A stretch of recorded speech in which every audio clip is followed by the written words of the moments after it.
El camino hacia la riqueza. He oído que nada confiere tanto placer a un autor como encontrar sus obras respetuosamente nombradas por otros eruditos autores. Pocas veces he disfrutado de dicho placer, aunque he sido, si puedo decirlo sin vanidad, un eminente autor anual de almanaques durante un cuarto de siglo. Mis hermanos autores igualmente, por razones que desconozco, siempre han sido comedidos en sus aplausos. Y ningún otro autor ha tomado el menor conocimiento de mi existencia, de modo que, si mis escritos no me hubieran proporcionado ingresos considerables, la gran escasez de elogios me hubiera frustrado por completo. Finalmente, he llegado a la conclusión de que las personas son los mejores jueces de mi trabajo, pues compran mis textos. Además, en mis caminatas, en las que no soy conocido personalmente, a menudo he escuchado repetir uno u otro de mis proverbios, junto con, como decía el pobre Richard, al final. Eso solía darme cierta satisfacción, y me mostraba que no solo se consideraban mis ideas, sino que también se descubría cierto respeto por mi autoridad, e incluso yo, que fomentaba la práctica de recordar y repetir esas sabias máximas, muchas veces me nombraba solemnemente.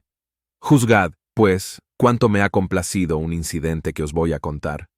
Detuve mi caballo poco después de donde había un gran número de personas, alrededor de una subasta de bienes de mercancías diversas que se llevaría a cabo entre los comerciantes. El momento de las ventas no llegaba, y se hablaba de los tiempos difíciles, y uno de ellos llamó a un anciano, sencillo, limpio y de blancas trenzas. Díganos, compadre Abraham, ¿qué piensa de los tiempos de hoy? Estos altos impuestos no arruinarán al país por completo. ¿Cómo asegurarnos de que siempre vamos a poder pagarlos? ¿Qué consejo tiene para nosotros? El compadre Abraham se puso de pie y respondió: si quiere mi consejo, se lo daré en pocas palabras. Para el sabio una palabra es suficiente, y muchas palabras no llenan un celemín, como decía el pobre Richard. Se juntaron, ansiando por escucharlo, y se apiñaron alrededor de él. Dijo lo siguiente: amigos, dijo, y vecinos, los impuestos son, de hecho, muy pesados, y si los impuestos por el gobierno fueran los únicos que tuviéramos que pagar, podríamos deshacernos más fácilmente. Pero tenemos muchos otros, y que más afligen a algunos de nosotros. Somos tasados 2 veces por nuestra ociosidad, 3 veces por nuestro orgullo y 4 veces por nuestras locuras. Y de esos impuestos, los recaudadores no tienen cómo facilitarnos ni liberarnos, admitiendo rebaja. Sin embargo, si hacemos caso a un buen consejo, algo se puede hacer por nosotros. Dios ayuda a los que se ayudan a sí mismos, como dice el pobre Richard, en su almanaque de 1733. Podríamos pensar que es un gobierno estricto el que tasa a su pueblo con 1/10 parte de su tiempo, a ser empleado a su servicio. Pero la ociosidad tasa mucho más, a muchos de nosotros. La pereza trae enfermedades, definitivamente acorta la vida. La pereza, así como el óxido, nos consume más rápido que el trabajo, mientras que la llave usada está siempre brillante, como dice el pobre Richard. Y los que aman la vida no deben perder tiempo, porque de eso está hecha la vida, como dice el pobre Richard. ¿Cuánto más de lo necesario gastamos en dormir? Y nos olvidamos de que el zorro dormido no caza al pájaro, y que tendremos tiempo suficiente para dormir en la tumba, según el pobre Richard. Si el tiempo es una de las cosas más preciosas, perderlo debe ser, como dice el pobre Richard, el despilfarro más grande de todos, pues, como nos dice en otro momento, el tiempo perdido nunca se vuelve a recuperar, y lo que llamamos demasiado tiempo siempre resulta ser muy poco. Por lo tanto, levantémonos y trabajemos con propósito. Con diligencia podremos hacer más con menos perplejidad. La pereza lo vuelve todo más difícil, pero la industria lo vuelve todo más fácil, y el que se levanta tarde tendrá que correr todo el día, y por la noche apenas habrá cumplido con sus citas. A su vez, la pereza viaja tan lentamente que la pobreza pronto la alcanza, como leemos en el pobre Richard, que agrega: manejar su negocio y no dejar que él lo controle. Acostarse temprano, levantarse temprano, hacen al hombre sano, rico y sabio. Entonces, ¿qué significa el deseo y la esperanza por tiempos mejores? Podemos mejorarlos si nos movemos. La laboriosidad no requiere deseo, y el que vive de esperanza morirá en ayunas. No hay enriquecimiento sin sufrimiento. Así, La ayuda proviene porque no tengo tierras, o si las tengo, son astutamente tasadas. El que tiene un negocio tiene una tierra, y el que tiene una profesión, tiene una oficina lucrativa y honorable, según el pobre Richard. Pero, aún así, hay que desarrollar el negocio y dedicarse a la profesión, si no, ni la tierra ni la oficina pagarán nuestros impuestos. Si somos laboriosos, nunca nos vamos a morir de hambre, porque en la casa del trabajador acecha el hambre, pero no se atreve a entrar. Tampoco entrarán el oficial o la policía, porque el trabajo paga las cuentas, mientras que la desesperación las aumenta. Aunque no haya encontrado ningún tesoro, ni recibido ningún rico legado por herencia, la diligencia es la madre de la buena fortuna, y Dios la otorga a todos los que trabajan con dedicación. Así que invierte mucho mientras los perezosos duermen, y tendrás maíz para vender y mantenerte. Trabaja mientras el día se llama hoy, porque no sabe cuántos obstáculos tendrás mañana, lo que hace con que el pobre Richard diga, uno hoy vale por 2 mañanas, y más. Si tienes algo que hacer mañana, hazlo hoy día. Si fueras un empleado, ¿no te avergonzarías si un buen jefe te atrapara inactivo? Sé tu propio jefe, avergüénzate de encontrarte inoperante, como dice el pobre Richard. Cuando hay mucho que hacer por ti, por tu familia, por tu país y por tu agraciado rey, ponte de pie al amanecer. No dejes que el sol se ponga y te diga, aquí yace un sin gloria. Maneja tus herramientas sin guantes. Recuerda, un gato con guantes no atrapa un ratón, según el pobre Richard. Es verdad que hay mucho por hacer, y tal vez seas débil en la fe, pero aguanta firme, y vas a ver grandes efectos. Con diligencia y paciencia, el ratón roe el cable en 2, y pequeños cortes hacen caer grandes robles, como dice el pobre Richard en su almanaque, cuyo año simplemente no me acuerdo ahora. Me parece escuchar a algunos de ustedes decir, ¿no debe un hombre reservar tiempo libre para sí mismo? Te diré, amigo mío, lo que dice el pobre Richard, utiliza bien tu tiempo, si tu intención es tener ocio, y mientras tu arte no sea perfecto, no desperdicies 1 hora siquiera. El ocio es un momento para hacer algo útil. Este ocio lo obtiene el diligente, pero nunca el perezoso. De modo que, como dice el pobre Richard, una vida de ocio y una vida de pereza son 2 cosas distintas. ¿Te parece que la pereza va a proporcionar mayor comodidad que el trabajo? No, pues, como dice el pobre Richard, los problemas surgen de la ociosidad y el trabajo duro, del descanso innecesario.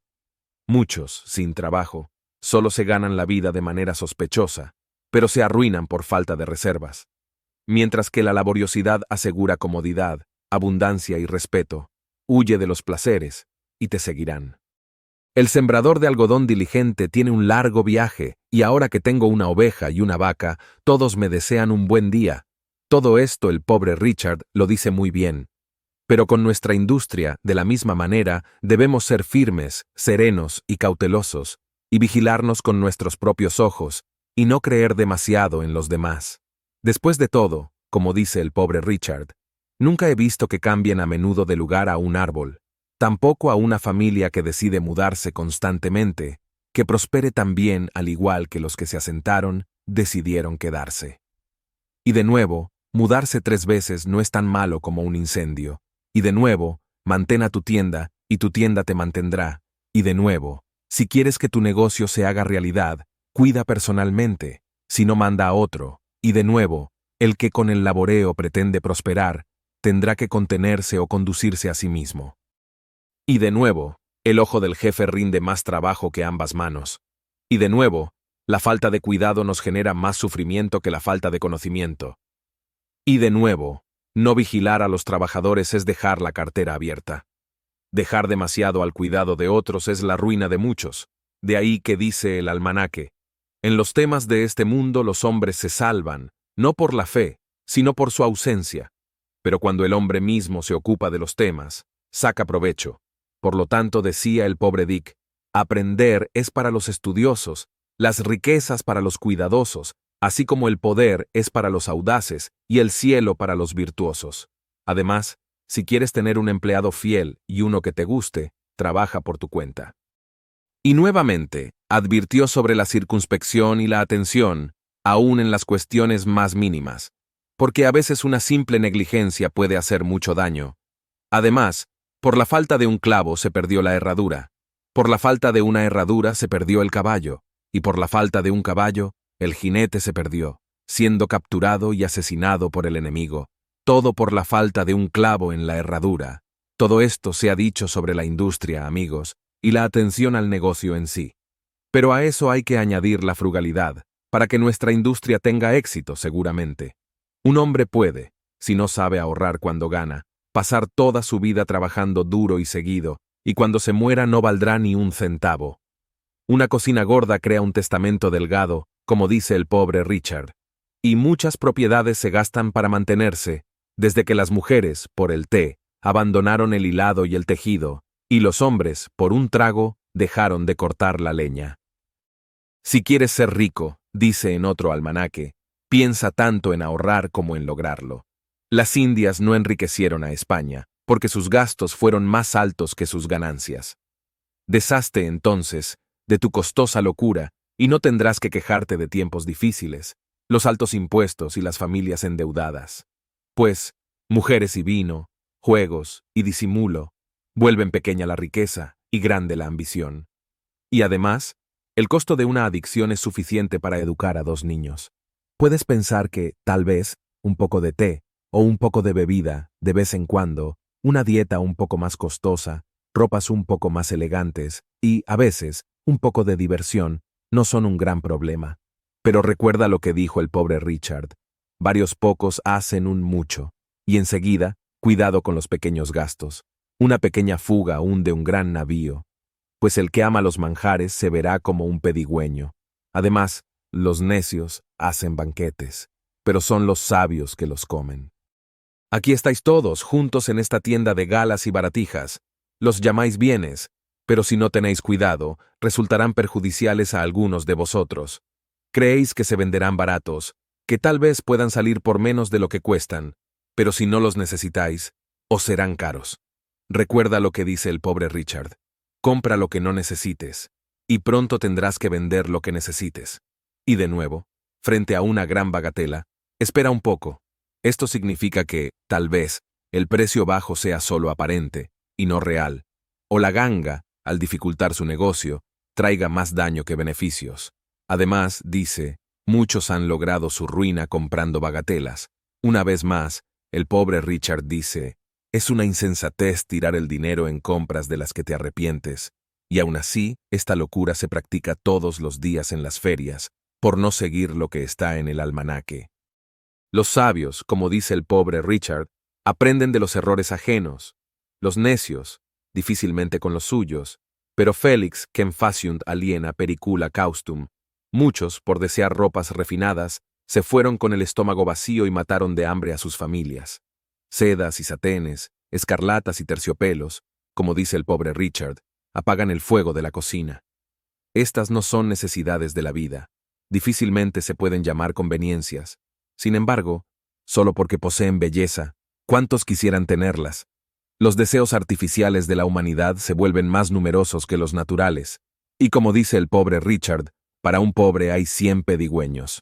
Por estas y otras extravagancias, los ricos son reducidos a la pobreza y obligados al préstamo de aquellos a quienes primero despreciaron, pero que a través de la industria y frugalidad mantuvieron su posición. En este caso queda claro que un campesino de pie es más alto que un noble de rodillas, según el pobre Richard. Tal vez les quede una pequeña propiedad, que no saben cómo la adquirieron. Piensan, es de día y nunca será de noche. Que un poco para gastar de ese monto no vale la pena preocuparse. Un niño y un tonto, como dice el pobre Richard, imaginan que 20 peniques y 20 años nunca se acaban, pero siempre sacando desde el barril de granos, sin nunca devolver, pronto llegarás al fondo. Según el pobre Richard, cuando el manantial se seque, sabrás el valor del agua. Pero esto deberían haberlo sabido antes, si hubieran seguido su consejo. Si quieres saber el valor del dinero, anda y trata de pedir un poco prestado, porque el que pide prestado sufre un montón, e igualmente el que presta a la persona, cuando trata de recuperar lo que ha prestado. El pobre Richard aconseja además, y dice, el afecto y el orgullo por ropas es una maldición. Si una extravagancia te consulta, consulta tu billetera a mano. Y de nuevo, El orgullo es un pedigüeño tan insistente como la escasez, y más descarado. Cuando compres algo elegante, tendrás que comprar 10 más, para que tu apariencia esté a la altura. Pero el pobre Richard dice que es más fácil reprimir el primer deseo que satisfacer a todos los que siguen a ese. Y es una verdadera locura que el pobre se monte de rico, como la rana que se hincha para igualarse al buey. Las grandes fincas pueden arriesgarse más en las apuestas, pero las pequeñas embarcaciones deben mantenerse cerca de la costa. Sin embargo, esta es una locura pronto castigada, porque el orgullo que cena la vanidad cena la vergüenza, según el pobre Richard. Y una vez más, el orgullo que tuvo abundancia por el desayuno cenó con escasez, y se alimentó con infamia. Y al fin y al cabo, ¿de qué sirve el orgullo de la apariencia, por el que se arriesga y se sufre tanto? No aporta salud, ni alivia el dolor, no añade nada al mérito de una persona, crea envidia y acelera la desgracia. ¿Qué es una mariposa? En el mejor de los casos, es solo una oruga vestida, la imagen exacta del vanidoso ostentoso, como dice el pobre Richard. Pero qué locura debe ser endeudarse por estas cosas superfluas.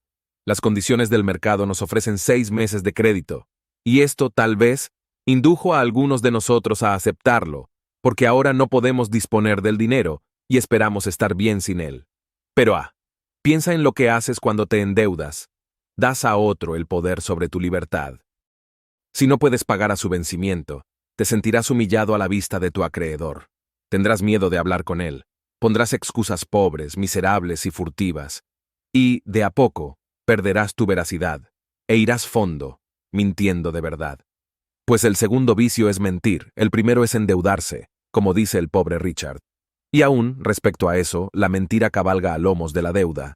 Por otro lado, un inglés libre no debe temer ni avergonzarse de ver a otra persona o conversar con ella. Pero la pobreza a menudo priva a un hombre de su ingenio y de su virtud. Es difícil mantener levantado una bolsa vacía, como dice verdaderamente el pobre Richard.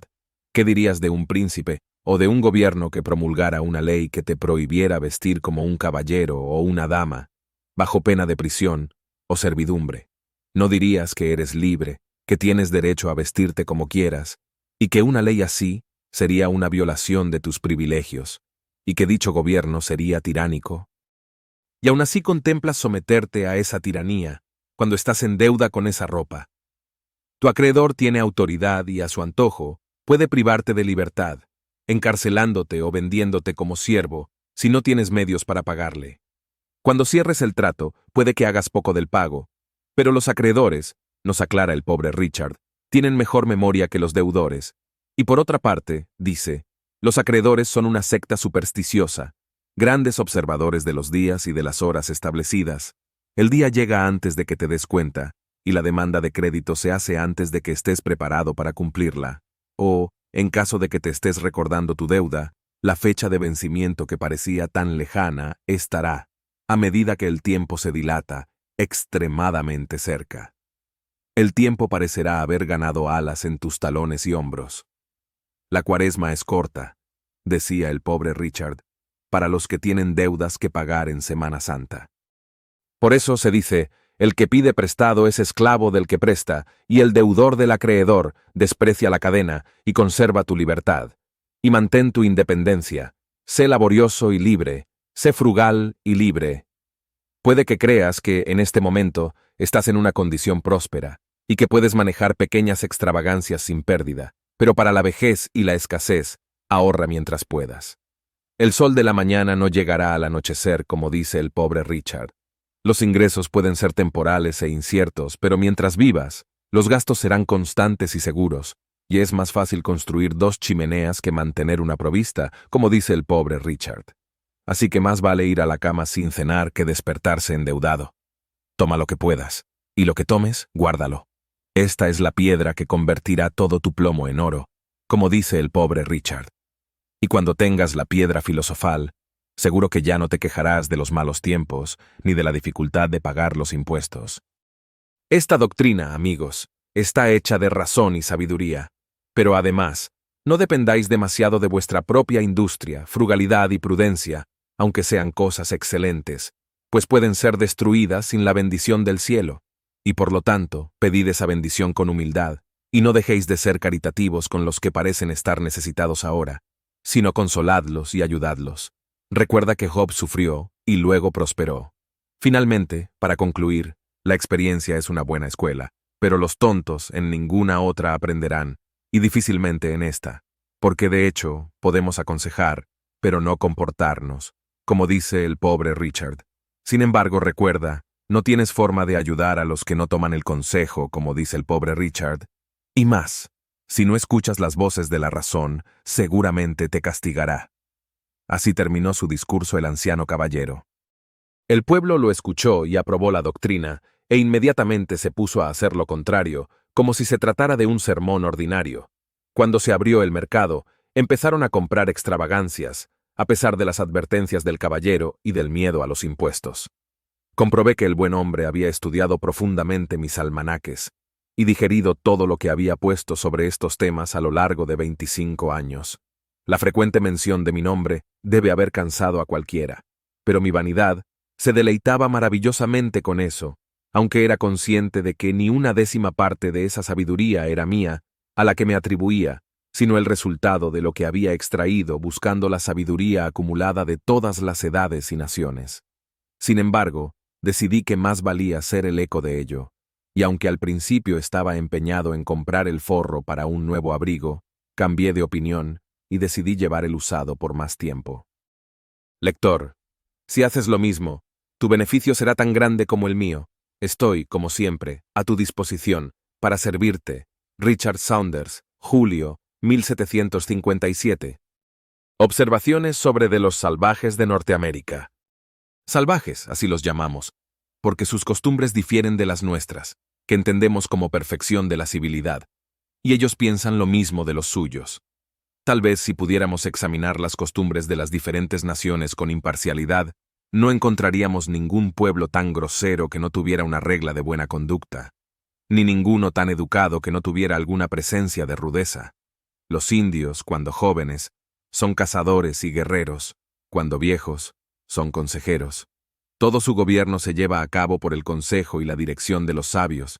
No hay coerción, ni prisiones, ni funcionarios que obliguen a la obediencia o inflijan castigos. De ahí que generalmente estudian la oratoria. El mejor orador tiene la máxima influencia. Las indígenas cultivan la tierra, cuidan los alimentos, tratan y educan a los niños, preservan y transmiten a la posteridad la memoria de los asuntos públicos. Esos trabajos destinados a hombres y mujeres se consideran naturales y honorables. Al tener pocas necesidades artificiales, tienen abundancia de ocio para mejorar su capacidad de conversación. Nuestro laborioso modo de vida, comparado con el suyo, se considera servil y mediocre, y los conocimientos con los que nos evaluamos los consideran frívolos e inútiles. Un ejemplo de esto ocurrió en el Tratado de Lancaster, en Pensilvania, en 1744, entre el gobierno de Virginia y las 6 naciones. Después de que se arregló el asunto principal, los comisionados de Virginia pronunciaron un discurso notificando a los indios de que había en Williamsburg un colegio con un fondo destinado a la educación de los jóvenes indios, y que, si los jefes de las 6 naciones enviaban a media docena de sus hijos a ese colegio, el gobierno se encargaría de que estuvieran bien provistos e instruidos en todos los conocimientos de los hombres blancos. Es una de las reglas de buena educación de los indios no responder a una proposición pública el mismo día en que se presenta, pues creen que así estarían tratando la cuestión como un asunto insignificante, mientras que demuestran respeto tomándose tiempo para considerarla, como se hace con los asuntos de importancia. Por lo tanto, aplazan su respuesta hasta el día siguiente. Cuando su orador comenzó expresando su profunda comprensión de la bondad del gobierno de Virginia al hacer tal oferta. Porque sabemos, dijo, que vosotros estimáis mucho el tipo de enseñanza que se imparte en estas escuelas, y que mantener a nuestros jóvenes con vosotros sería muy costoso para ellos. Estamos convencidos, por lo tanto, de que con esta propuesta quieren hacernos un bien, y se los agradecemos de todo corazón. Pero vosotros, que sois sabios, comprendéis que las diferentes naciones tienen diferentes concepciones de las cosas, y por eso no os ofenderéis, si nuestras ideas en cuanto a este tipo de educación no son las mismas que las vuestras. Hemos tenido alguna experiencia al respecto. Algunos de nuestros jóvenes fueron educados en colegios de las provincias del norte. Fueron instruidos en todas sus ciencias, pero cuando regresaron, eran malos corredores, ignorantes de todas las formas de cómo vivir en los bosques, inexpertos para enfrentar el frío y el hambre. Tampoco sabían cómo construir una casa, cazar un ciervo o matar a un enemigo. Hablaban nuestro idioma con imperfección. Eran, por lo tanto, inadecuados como cazadores, guerreros o consejeros. No servían en absoluto para nada. Nos sentimos, sin embargo, en deuda por su amable oferta, aunque la declinemos, y para expresar nuestro sentimiento de gratitud, si los caballeros de Virginia nos envían media docena de sus hijos, los educaremos con gran celo, y los instruiremos en todo lo que sabemos, y los convertiremos en hombres. En las frecuentes ocasiones en que se celebran asambleas públicas, las llevan a cabo con gran orden y decencia. Los mayores se sientan en los primeros asientos, los guerreros en los siguientes, y las mujeres y los niños detrás. Las mujeres se encargan de observar exactamente qué ocurre, lo guardan en su memoria, porque no lo escriben, y lo comunican a los niños. Son las actas del concilio, y conservan la tradición de las decisiones de estas asambleas desde hace más de 100 años, lo que, si se compara con nuestros escritos, nos parecen exactos. El que va a hablar se levanta. El resto observa un profundo silencio. Cuando él concluye, se sienta, y los demás esperan 5 o 6 minutos para que recuerde si ha omitido algo que quería decir o si había algo que añadir, en cuyo caso se levanta y les dice qué faltaba. Interrumpir al otro, incluso en una conversación informal, se considera muy impropio. ¿Qué diferencia con la conducta de la educada Cámara de los Comunes del Parlamento británico, donde rara vez termina un día sin alguna confusión, que hace con que el orador se quede ronco de tanto gritar por el orden? ¿Y qué diferencia con el modo de conversar de muchos compañeros educados de Europa, en el que si no expones tu razonamiento con rapidez, eres cortado a la mitad por la impaciente locuacidad del interlocutor y nunca se te da la oportunidad de terminar? La educación de estos salvajes en la conversación está, realmente, llevada al exceso, pues no les permite contradecir o negar la verdad de lo que se afirma en su presencia. Así evitan realmente las disputas, pero se vuelve más difícil entender cómo piensan o qué impresión se han llevado de ti. Todos los misioneros que han intentado convertirlos al cristianismo se han quejado de ello como una de las grandes dificultades de su misión. Los indígenas escucharon pacientemente a las verdades del Evangelio que se les explicaba y dieron las señales habituales de aceptación y aprobación. Dirías que estaban convencidos. Te equivocaste, fue mera cortesía. Un ministro sueco, habiendo reunido a los jefes de los indígenas de Susquehanna, les dio un sermón, enseñándoles los principales hechos históricos en los que se basa nuestra religión, como la caída de nuestros primeros padres cuando comieron una manzana, la venida de Cristo para reparar ese mal, sus milagros y sufrimientos, etc. Cuando terminó, un orador indígena se levantó para darle las gracias. Lo que nos contaste, dijo, estuvo muy bien. Y es realmente malo comer manzanas. Mejor hacer una sidra con todas. Estamos muy agradecidos por su amabilidad en venir desde tan lejos para contarnos lo que han escuchado de sus madres. A cambio, les contaré un poco de lo que escuchamos de las nuestras. Al principio, nuestros padres solo tenían la carne fresca de los animales para subsistir, y si no tenían éxito en la caza, se morían de hambre. 2 de nuestros jóvenes cazadores habían matado a un ciervo y encendido una hoguera en el bosque para asar algunas de sus partes. Cuando estaban a punto de saciar su hambre, divisaron a una hermosa joven que bajaba de las nubes y se sentó en aquella colina que se ve más allá, entre las montañas azules. Se dijeron, es un espíritu que tal vez ha sentido el olor de nuestro asado y desea comérselo. Ofrezcámosle. Se lo regalaron con la lengua. A ella le gustó el sabor y dijo, vuestra amabilidad será recompensada. Acercaos a este lugar después de 13 lunas, y encontraréis algo que os será de gran beneficio para alimentaros a vosotros y a vuestros hijos hasta las últimas generaciones. Lo hicieron, y para su sorpresa, encontraron plantas que nunca habían visto antes, pero que desde aquellos tiempos remotos se han cultivado entre nosotros, con gran satisfacción. Donde su mano derecha había tocado la tierra, nació el maíz. Donde su mano izquierda había tocado, nacieron frijoles. Y donde se había sentado, encontraron el tabaco. El buen misionero, molesto por este relato sin propósito, dijo: «Lo que te entregué eran verdades sagradas, pero lo que me has contado son meras fábulas, ficciones y falsedades». El indio, ofendido, replicó: «Hermano mío, por lo visto, tus amigos no han hecho justicia a tu educación. No te han instruido bien en las reglas de la civilidad común. Ya ves que los que entendemos y practicamos dichas reglas, nos creemos todas tus historias. ¿Por qué te niegas a creer las nuestras? Cuando alguno de ellos viene a nuestras ciudades, nuestra gente suele rodearlos, mirarlos fijamente y molestarlos cuando ellos desean estar a solas. A esto lo consideran algo muy grosero y un efecto de su falta de instrucción en las reglas de civilidad y buenos modales. Tenemos, dijeron, tanta curiosidad como vosotros, y cuando venís a nuestros pueblos, buscamos oportunidades de observaros, pero para ello nos escondemos en arbustos, por los que pasaréis, y nunca somos intrusos en vuestra compañía. La forma de entrar en los pueblos de los demás también sigue sus propias reglas. Es innegablemente incivilizado que un viajero entre bruscamente a un pueblo sin avisar su llegada. Por lo tanto, en cuanto se acercan a la distancia del oído, se detienen y saludan, permaneciendo allí hasta que se les invita a entrar. Dos ancianos se dirigen hacia ellos y los llevan al interior. En cada pueblo hay una residencia desocupada, llamada Casa de los Extranjeros. Allí se alojan, mientras los mayores pasan de cabaña en cabaña informando a los habitantes de la llegada de los extranjeros, que probablemente están hambrientos y cansados, y todos les dan las provisiones que tienen y las pieles para que descansen. Cuando los extranjeros se restablecen, se les lleva pipas y tabaco.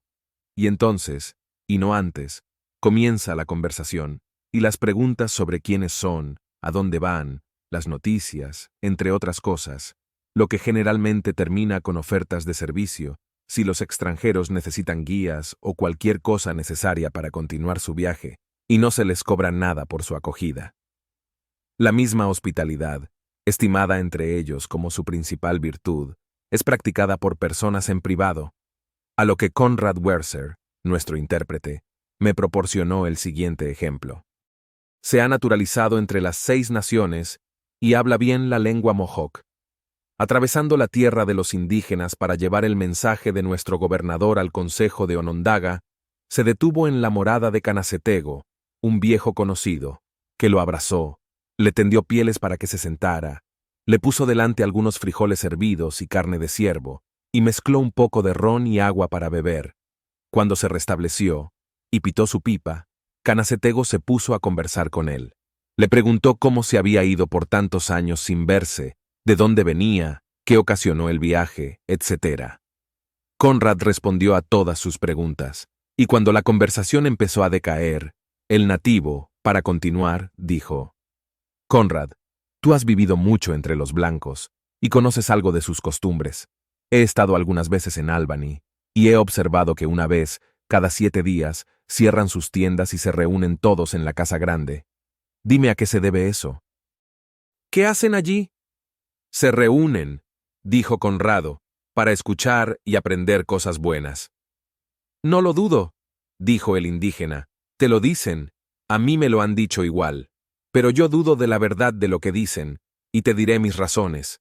Últimamente he ido a Albany a vender mis pieles y a comprar mantas, cuchillos, pólvora, ron, etc.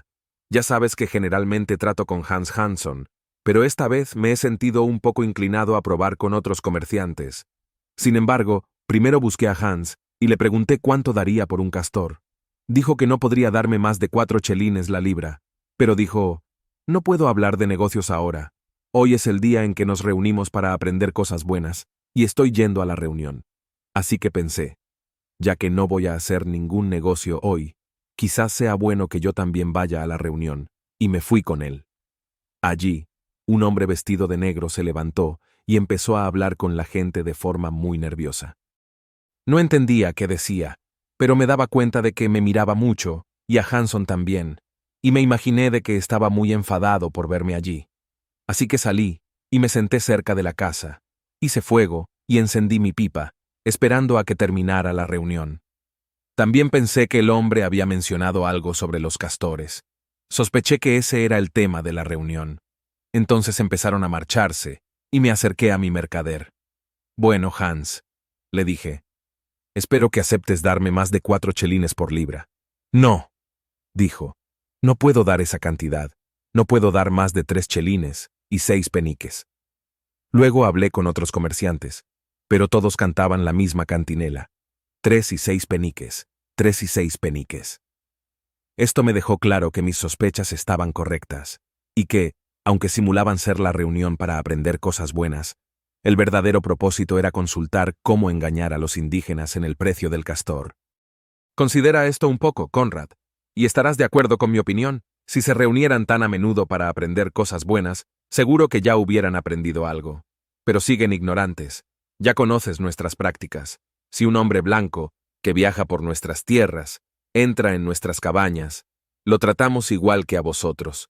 Lo secamos si está mojado, lo calentamos si tiene frío, y le damos carne y bebida, para evitar el hambre y la sed, y le extendemos buenas pieles para que descanse y duerma, sin pedirle nada en cambio. Pero si voy a la casa de un hombre blanco en Albany y pido comida y bebida, me preguntarán, ¿dónde está tu dinero? Y si no lo tengo, me dicen, vete, indio de los perros. Ya ves que no han aprendido esas pequeñas cosas buenas que no necesitamos de ninguna reunión para aprender, porque nuestras madres nos enseñan cuando somos niños. Y por lo tanto es imposible que estas reuniones sean, como dicen, para ese propósito o que tengan ese efecto. Son solo para planear cómo engañar a los indígenas en el precio del castor. Somos espíritus sobre la muerte de su hermano. Mr. John Franklin. Para la señorita Hubbard, Filadelfia, 22 de febrero de 1756. Querido niño, te doy mis condolencias. Hemos perdido a una persona muy querida y valiosa, pero es el deseo de Dios y de la naturaleza que estos cuerpos mortales sean dejados de lado, cuando el alma está a punto de entrar en la vida real. Es un poco como un estado embrionario, una preparación para vivir. Un hombre no nació completamente hasta que muere. ¿Por qué entonces debemos lamentar que un nuevo niño nazca entre los inmortales? Un nuevo miembro de esa feliz sociedad. Somos espíritus, que recibamos en préstamo estos cuerpos, que a veces nos proporcionan placer, nos ayudan a adquirir conocimientos o hacen el bien a otras criaturas, nuestras compañeras. Es un acto bondadoso y benévolo de Dios. Cuando se vuelven inadecuados para ese propósito y nos causan dolor en lugar de placer, en lugar de ayuda, se convierten en un estorbo y ya no sirven para ninguna de las intenciones a las que estaban destinados, es igualmente bondadoso y benévolo que se nos dé un medio para deshacernos de ellos. Ese medio es la muerte. Nosotros mismos elegimos prudentemente una muerte parcial. En algunos casos, un miembro carcomido y doloroso, que no se puede recuperar, lo amputamos voluntariamente. El que se arranca un diente está dispuesto a deshacerse de él, pues el dolor se va como consecuencia, y el que se deshace de todo su cuerpo, se deshace de todos los dolores y posibles dolores y enfermedades que le causan o pueden hacerle sufrir. Nuestro amigo y nosotros fuimos invitados al otro lado para un agradable festín, uno que va a durar por siempre. Su silla estuvo lista primero, y se adelantó a nosotros. No podríamos ir todos juntos, ¿y por qué habríamos de preocuparnos tú y yo por ello, si pronto lo seguiremos y sabremos dónde encontrarlo? El arte de buscar sueños placenteros. Escrito para la señorita, redactado a su pedido. Como gran parte de nuestra vida transcurre en el sueño, cuando a veces experimentamos sueños placenteros y a veces sueños dolorosos, se hace relevante tratar de soñar aquellos y evitar estos. Ya sea real o imaginario, el dolor es el dolor y el placer es el placer. Si podemos dormir sin soñar, seguro que se evitarán los malos sueños. Si mientras dormimos, podemos tener algunos sueños placenteros, es decir, como dicen los franceses, tan gagne, esto añade mucho al placer de la vida. Para lograr este fin, en primer lugar, se debe tener cuidado en conservar la salud mediante el ejercicio y una gran templanza. Cuando estamos enfermos, se perturba la imaginación, y desencajadas, a veces las ideas terribles son propensas a acosarnos. El ejercicio debe preceder las comidas, no inmediatamente después. El primero favorece, el segundo, si no es moderado, obstruye la digestión. Si después del ejercicio comemos frugalmente, la digestión será fácil y buena, el cuerpo esbelto, la disposición alegre y vivaz, y todas las funciones animales realizadas de forma agradable y placentera. El sueño, a partir de ahí, será natural y sin inconvenientes, mientras que la pereza, con las comidas abundantes, provoca pesadillas y horrores indecibles. Nos caemos por precipicios, somos atacados por bestias, asesinos y demonios, experimentando toda clase de angustias. Ten en cuenta, sin embargo, que las cantidades de comida y el ejercicio son cosas relativas. Los que se mueven más deberían, e incluso deben, comer más. Los que hacen menos ejercicio deberían comer menos. Por lo general, la humanidad, desde la evolución de la cocina, come aproximadamente el doble de lo que requiere la naturaleza.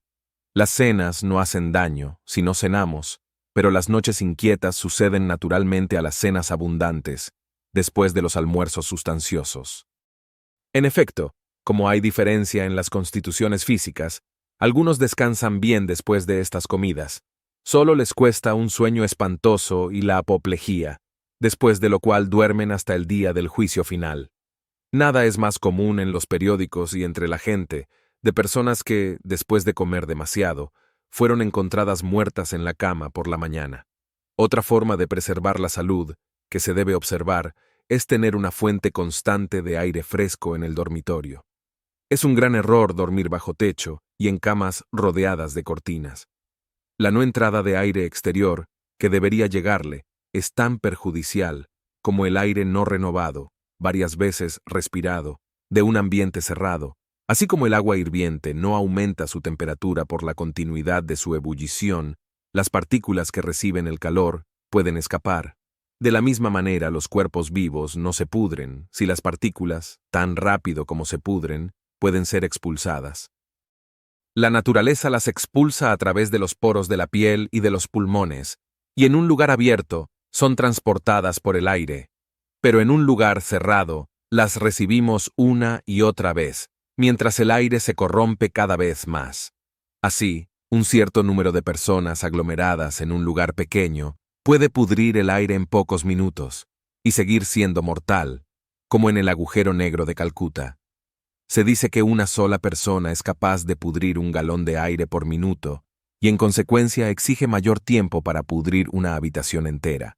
Teniendo en cuenta esto proporcionalmente, muchos trastornos de salud tienen su origen en ello. Se recuerda que Matusalén, el que tuvo la vida más larga, puede haber tenido su salud mejor preservada porque siempre dormía al aire libre. Cuando llegó a la edad de 500 años, un ángel le dijo: «Levántate, Matusalén, y construye una casa para que vivas 500 años más». Pero Matusalén respondió: «Si voy a vivir otros 500 años, no es necesario que me construyan una casa, dormiré al aire libre, como he hecho hasta hoy». Los médicos, tras años de afirmar que los enfermos no deben tomar aire fresco, han descubierto que es bueno para ellos.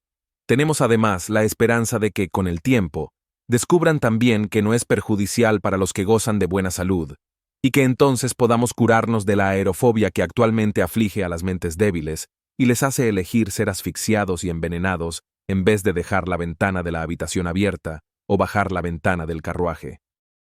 El aire confinado, cuando saturado de materia transpirada, no se recicla, y dicha materia debe permanecer en nuestros cuerpos, ocasionando enfermedades, pero da algunos avisos antes de volverse perjudicial, por la producción de una determinada molestia, seguramente leve al principio, ya que, respecto a los pulmones, una sensación de gorgoteo, y a través de los poros de la piel, una inquietud difícil de describir, que pocos la sienten o saben la causa. Pero podemos recordar que a veces, al despertarnos en mitad de la noche, si estábamos cubiertos y con calor, nos costó volver a dormir. Nos dimos vuelta varias veces, sin encontrar cualquier posición. Esa inquietud, por usar una expresión vulgar a falta de otra mejor, se debe enteramente por el malestar de la piel, que arrastra la retención de la materia transpirada. Las sábanas han absorbido su cantidad y se saturan, incapaces de recibir más. Para percibir esto, por medio de un experimento, Deje que una persona mantenga su posición en la cama, pero quítele la ropa de cama y permítale recibir el aire fresco en la parte descubierta de su cuerpo. Sentirá que esa parte se refresca de pronto. El aire dejará inmediatamente la piel, que recibe, arroja y lleva la carga de materia transpirada que le molesta. Para cada porción de aire fresco que se acerca a la piel tibia, al recibir aquel vapor, recibe por ello una cantidad de calor que se rarefacta y suaviza cuando es arrojado, con su carga, por el aire fresco y por lo tanto más pesado, el cual, por un momento, ocupa aquel lugar y luego, al ser de igual manera intercambiado y enfriado, da lugar a una buena cantidad del mismo. Este es el orden de la naturaleza, para evitar que animales se infecten por su propia respiración. Ahora se dará cuenta de la diferencia entre la parte expuesta al aire y aquella a la que, al permanecer. Ahora se dará cuenta de la diferencia entre la parte expuesta al aire y aquella a la que, al permanecer hundida en la cama, se le niega el acceso al aire. Esa parte manifestará ahora su malestar más claramente por comparación, y ese lugar se percibirá más claramente que cuando toda la superficie del cuerpo estaba afectada por ello. Esta es una de las grandes y generales causas de los sueños desagradables. Cuando el cuerpo está incómodo, la mente se verá perturbada por ello, y las ideas desconectadas de diversos tipos serán, en el sueño, consecuencias naturales. Los remedios preventivos y curativos son los siguientes: a través de una alimentación moderada, como advertimos antes, por amor a la salud, se producirá menos materia transpirada en un tiempo determinado. Por lo tanto, la ropa de cama la absorberá durante más tiempo hasta que se sature, y podremos dormir durante más tiempo antes de sentir la incomodidad de no intercambiar el aire de nuestro cuerpo. Al utilizar ropa de cama de menos y más porosa, recibirán la materia de la transpiración que pasará más fácilmente a través de ella, por lo que estaremos menos incómodos y podremos soportarla por más tiempo. Cuando te despiertes de este malestar y veas que no puedes volver a dormir fácilmente, levántate de la cama, sacude y da vuelta a la almohada. Agita la ropa de cama al menos 20 veces y deja la cama abierta para que entre el aire fresco. Mientras tanto, sin ropa, camina por tu habitación hasta que tu piel tenga tiempo de deshacerse de la carga que lleva encima, lo que ocurrirá en cuanto el aire se vuelva más seco y frío. Cuando empieces a sentir el desagradable aire frío en tu piel, vuelve a tu cama, y pronto te dormirás, y tu sueño será dulce y placentero. Todas las escenas que aparecerán en tus fantasías serán agradables. A menudo me complacen y me divierten, como si estuvieran en un escenario de ópera. Si te da pereza levantarte de la cama, debes en cambio levantar la ropa de cama con un brazo y una pierna, de modo que aspires una buena porción de aire fresco y dejándola caer, volver a levantarla. Esto, repetido 20 veces, te limpiará completamente de la materia transpirada que ha sido absorbida para permitirte dormir bien durante otra buena porción de tiempo. Pero este último método no es igual al primero. A los que no les gustan los problemas, y pueden tener 2 camas, les gustará mucho levantarse de una cama caliente e ir a una cama fresca. Este cambio de camas también será de gran valor para las personas enfermas de fiebre, ya que esto les refresca y les ayuda a dormir. Una cama muy ancha, que le permita moverse de una parte a otra para encontrarla fresca y suave, debería lograr en cierta medida el mismo fin. Con 1 o 2 observaciones más, concluiremos este pequeño artículo. Al acostarse, hay que tener cuidado con la disposición de la almohada, así como con la colocación de la cabeza, para que sea de la mejor y más adecuada forma posible. Coloque sus miembros de manera que no pesen de modo inconveniente sobre otros, como por ejemplo, las articulaciones de los tobillos. Aunque una mala posición pueda generar al principio un pequeño dolor, apenas perceptible, la persistencia de este puede volverlo menos tolerable, y la sensación de incomodidad aparecerá mientras estás dormido y perturbará tu imaginación. Así son las reglas del arte, pero aunque por lo general resultan eficaces para el fin al que se destinan, hay un caso en el que la más puntual observación de las mismas resultará totalmente ineficaz. No te menciono el caso, mi querido amigo, pero mi descripción del arte sería imperfecta sin él. El caso se presenta cuando la persona que desea tener sueños placenteros no ha tenido el cuidado necesario para preservar lo que es necesario sobre todas las cosas. Consejo a un joven empresario. escrito en 1748. A mi amigo, Abe. Al igual que tú desearías esto de mí, escribo las siguientes recomendaciones, que me han servido a mí y deberían, si se observan, servirte también a ti. Recuerda que tiempo es dinero. El que consigue ganar 10 chelines al día con su trabajo y sale a pasear, o se queda sentado sin hacer nada la mitad del día, aunque solo gaste 6 peniques durante su diversión u ociosidad, no debe reconocer que este es su único gasto. En realidad ha gastado, o más bien ha tirado, 5 chelines más. Recuerda que crédito es dinero. Si un hombre deja que su dinero permanezca en mis manos después del tiempo debido, me dará el interés, o tanto como pueda hacer con él durante ese tiempo. Esto supone una suma considerable para quien tiene un crédito bueno y amplio, y hace buen uso de él. Recuerda que el dinero tiene una naturaleza prolífica. El dinero puede crear dinero, y su descendencia generar más, y así sucesivamente. 5 chelines se convierten en 6, se convierten de nuevo en 7, y en 3 peniques, y así sucesivamente hasta que se convierten en 100 libras. Cuanto más tengas de esto, más se producirá en cada momento, por lo que el beneficio aumenta cada vez más rápido. Aquel que mata a una cerda preñada destruye toda su descendencia hasta la 1000ª generación. El que destruye una moneda de 5 chelines aniquila todo lo que podría haberse producido con ella. Muchas libras esterlinas. Recuerda que 2 kilos al año equivalen a 1 grano al día. Por esta pequeña suma, que acaba perdiéndose a diario en tiempo o gastos, sin que se note, un hombre solvente puede, con su seguridad, tener la posesión y el uso constantes de 100 libras. Las buenas reservas, aumentadas activamente por un hombre industrioso, producen grandes ventajas. Recuerda este refrán: el buen pagador es dueño de la billetera ajena. El que se sabe que paga puntualmente y con exactitud en el momento de la promesa, podrá, en cualquier momento y ocasión, retirar todo el dinero del que dispongan sus socios. Esto es a veces de gran valor. Después de la laboriosidad y la frugalidad, nada contribuye más a la educación de un joven para el mundo que la puntualidad y la equidad en todos los negocios. En consecuencia, no guardes nunca el dinero prestado ni una hora más allá del tiempo prometido, pues basta un solo incumplimiento para perder por siempre la cartera de tus amigos. La acción más insignificante que afecta el crédito de un hombre debe ser considerada. El sonido de tu martillo a las 5 de la mañana o a las 9 de la noche, sentido por tu acreedor, hará que te dé crédito por 6 meses más. Pero si te encuentra en el billar, o escucha tu voz en la taberna cuando deberías estar trabajando, hará que te pida el dinero al día siguiente. Lo exigirá antes de que puedas disponer de él.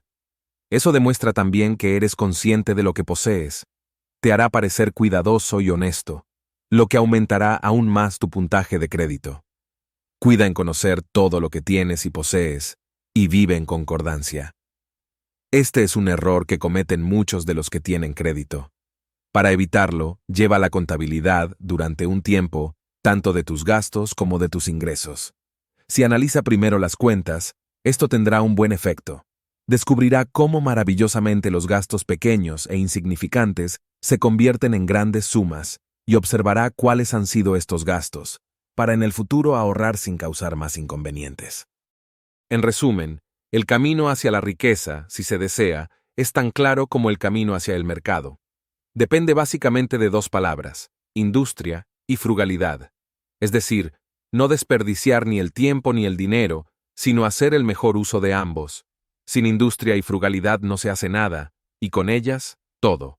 El que obtiene todo lo que puede honestamente, y guarda todo lo que recibe, excepto los gastos necesarios, ciertamente llegará a ser rico si ese ser que gobierna el mundo, y a quien todos deben buscar su bendición en sus esfuerzos honestos, no determinará en su sabia providencia lo contrario, un viejo empresario. Gracias por acompañarme en este recorrido por El pequeño libro de la riqueza.